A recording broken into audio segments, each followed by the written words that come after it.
भगवद गीता को गीतोपनिषद भी कहा जाता है।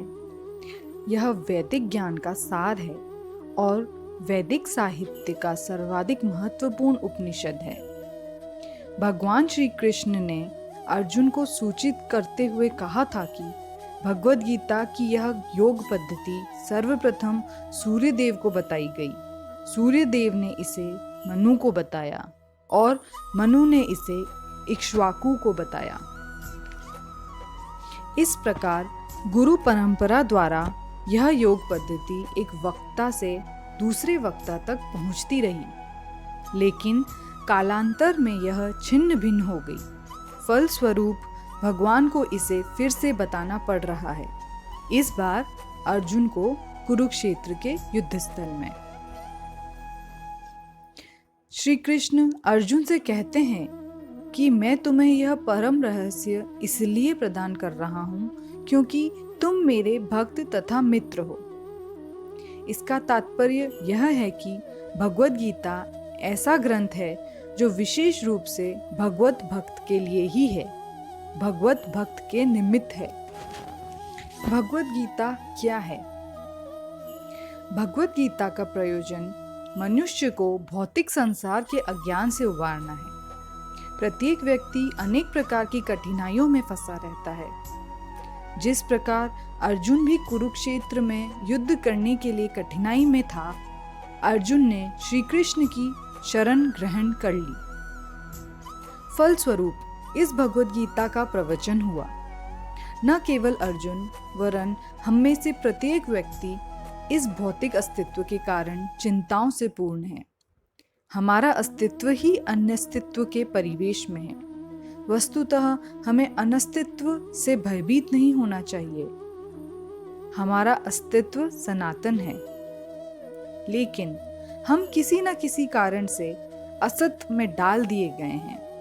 असत का अर्थ उससे है जिसका अस्तित्व नहीं है। भगवद गीता की विषय वस्तु में 5 मूल सत्यों का ज्ञान निहित है। सर्वप्रथम ईश्वर के विज्ञान की और फिर जीवों की स्वरूप स्थिति की विवेचना की गई है। ईश्वर का अर्थ नियंता है और जीवों का अर्थ है नियंत्रित। यदि जीव यह कहे कि वह नियंत्रित नहीं है अपितु स्वतंत्र है, तो समझो कि ये बात गलत है। जीव सभी प्रकार से कम बद्ध जीवन में तो नियंत्रित है ही। अतएव भगवद गीता की विषय वस्तु ईश्वर तथा जीव से संबंधित है। इसमें प्रकृति, काल तथा कर्म की भी व्याख्या है।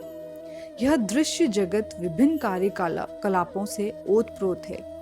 सारे जीव भिन्न भिन्न कार्यों में लगे हुए हैं। भगवद गीता से हमें अवश्य सीखना चाहिए कि ईश्वर क्या है, जीव क्या है, प्रकृति क्या है, दृश्य जगत क्या है, यह काल द्वारा किस प्रकार नियंत्रित किया जाता है और जीवों के कार्यकलाप क्या हैं। ईश्वर, जीव, प्रकृति, काल तथा कर्म, इन सब की व्याख्या भगवद गीता में हुई है। इन 5 में से ईश्वर, जीव, प्रकृति तथा काल शाश्वत हैं। प्रकृति की अभिव्यक्ति अस्थायी हो सकती है, परंतु यह मिथ्या नहीं है। गीता एक उपनिषद है। उपनिषद की अनेक विद्या इसमें समाहित है। गीता में जीवन की हर रहस्य और समस्या का हल मिलता है। इसमें भगवान श्री कृष्ण द्वारा महाभारत युद्ध के दौरान अर्जुन को दिए गए उपदेश लिखे हुए हैं। गीता में कुल 18 अध्याय हैं, जिसमें से 720 श्लोकों में अर्जुन एवं श्री कृष्ण के जीवन के हर पहलू के बारे में बताया गया है।